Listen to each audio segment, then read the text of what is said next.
बघा, आता आपण काय हा इगतपुरी याचे आपले 2-3 व्हिडिओ झालेले आहेत. पण डबल डबल तेच तेच का घेतो? त्याच्यामध्ये काहीतरी विशेष आहे. आता इगतपुरी हे घाटमाथ्यावर गाव असल्यामुळं इथं काय पडतो, 150 सेंटीमीटर पाऊस पडतो. आणि इथून जे नद्या निघतात त्यांना भरपूर धरणं बांधलेले आहेत. आणि त्या धरणाचं पाणी मुंबई आणि अख्ख्या मराठवाड्याला गेलेलं आहे. म्हणजे अख्खा मराठवाडा सुजलम सुफलम झालेला आहे. राहिलेलं आता काही पाणी सिन्नर तालुक्याला जाणार आहे, कडवा प्रकल्प. म्हणजे काशीला काय होतं, नुसते आंघोळ केली जाते, पण इथं काय लोकांचा जीवनाचा पाण्याचा प्रश्न सुटतो आणि पिल्याला पाणी, शेतीला पाणी मिळतं.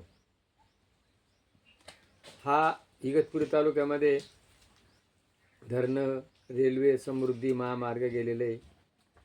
तरी तालुकाचा शेतकरी तो समाधानाने जगतो. इगतपुरी तालुक्यामध्ये त्र्यंबकेश्वर इथून गंगा निघालेली आणि ती गंगासुद्धा सगळ्या लोकांची ताण भागवते. आणि इगतपुरी तालुक्यात जे त्र्यंबकेश्वर आहे, इथं निवृत्तीनाथ वारकरी संप्रदायाचे ज्ञानदेवाचे गुरु आणि त्यांनी अनेक शिष्य करायला परवानगी दिली. आणि त्र्यंबकेश्वर ब्रह्म विष्णू महेश असं ज्योतिर्लिंग आहे. इथं पिंडदान होतं आणि मेलेल्या माणसांची आत्मेला शांती होती. इगतपुरी तालुक्यामध्ये कामनई तिथं आईला उपदेश केलेला आहे. याला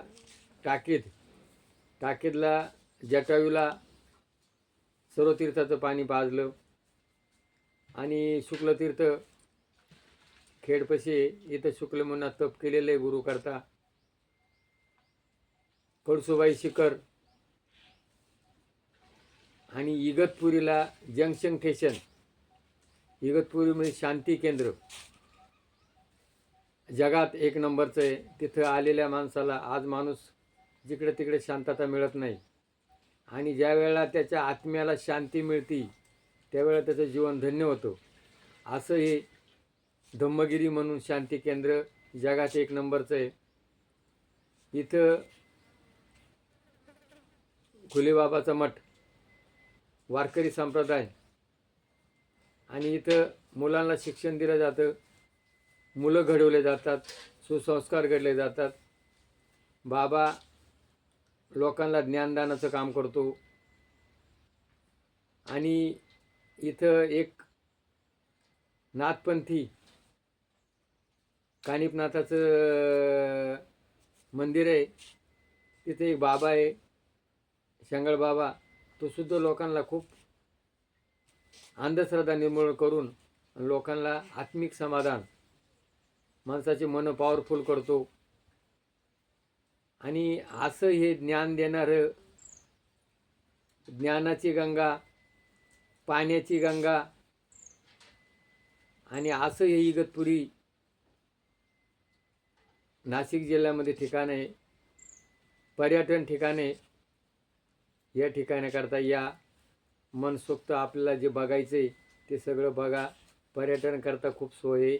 आणि आपलं मन रमण करा आणि आत्म्याचं समाधान करा. हा व्हिडिओ जर पटला असेल तर याला क्लिक करा. जय भैरवनाथ महाराज की जय.